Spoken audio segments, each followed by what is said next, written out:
watching this video.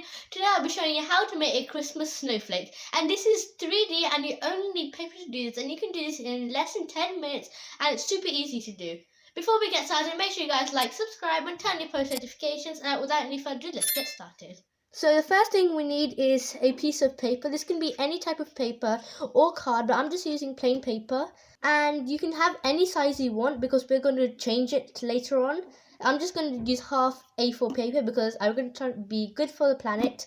But if you're a beginner, I recommend having a full sheet because it's easier to use and it's less fiddly. So first step we're going to do is to make a square. And if you've watched my other videos, you know the easiest way to make a square. So just get a corner and pull it in and just push it down on the corners, and this is a perfect square. Now what you want to do is just cut out this line.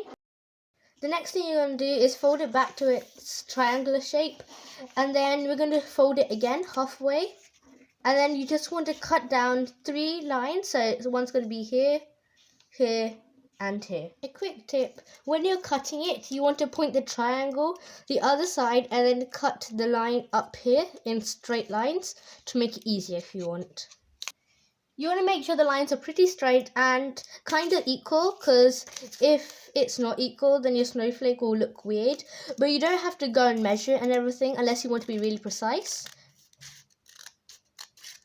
And you want each of them to be smaller, so the first one's kind of long, just a teeny bit smaller as you can see, and the last one should be smaller too.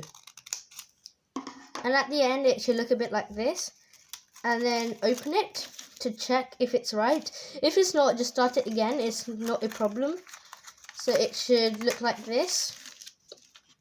This is exactly how you want it to be, because then you need to put these 2 middle parts and you want to tape them together like here. You can also glue them or even staple them, but I just prefer taping it because it's so much easier. Just want to pull them together. It doesn't matter how it looks, just make sure they're both joined together. And just place it of tape on it. You don't want to put on too much.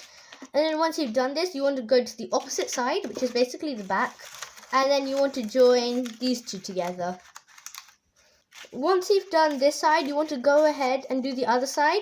So basically just flip it over and then tape these 2 together, just like we did. And go to the other side and then tape it as well. So at the end, it should look a bit like this. And now what you want to do is to repeat this on the other 5 ones. Even if it seems quite slow at first, once you get more practice, you can do it really quickly. Once you've finished making all of these, you should have about 6 in total, but it's fine if you only have 5 because that still works. And then you need a stapler. Tape also works, but it is so hard doing it with tape. I tried it last year and it took ages, so I just recommend a stapler. What you want to do is attach all of these together to make a snowflake. First thing you want to do is to attach the sides. Now you want to staple the middle. Afterwards, all you have to do is to attach one more.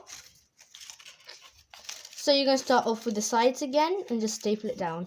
This can be a bit fiddly with a big stapler, so what I recommend is getting a small one. But if you don't have one, then you can just work with a big stapler because it does work fine. And then now you're just going to leave it. You don't have to attach the middle one or it will be full of staples. So just leave this and move it to the side. And then we can work with our other half. So just repeat the same thing that we did for the before one. Once you have these 2 sides complete like this, you want to join these ends together. So then you want to join these 2 parts together, just like I did now, and this is the middle parts. And then the last step to making our snowflake is to connect these 2 hanging ends together. So this is what it should look like at the end. And if you want, you can just pierce a hole and then hang it on your Christmas tree, or just hang it up somewhere as decoration. Thanks for watching this video. I hope you enjoyed it. If you did, make sure to give it a big thumbs up and subscribe to my channel. Once you subscribe, make sure to turn on your post notification bell to be notified every single time I post a new video. Merry Christmas and a Happy New Year, and I'll see you in my next video. Goodbye!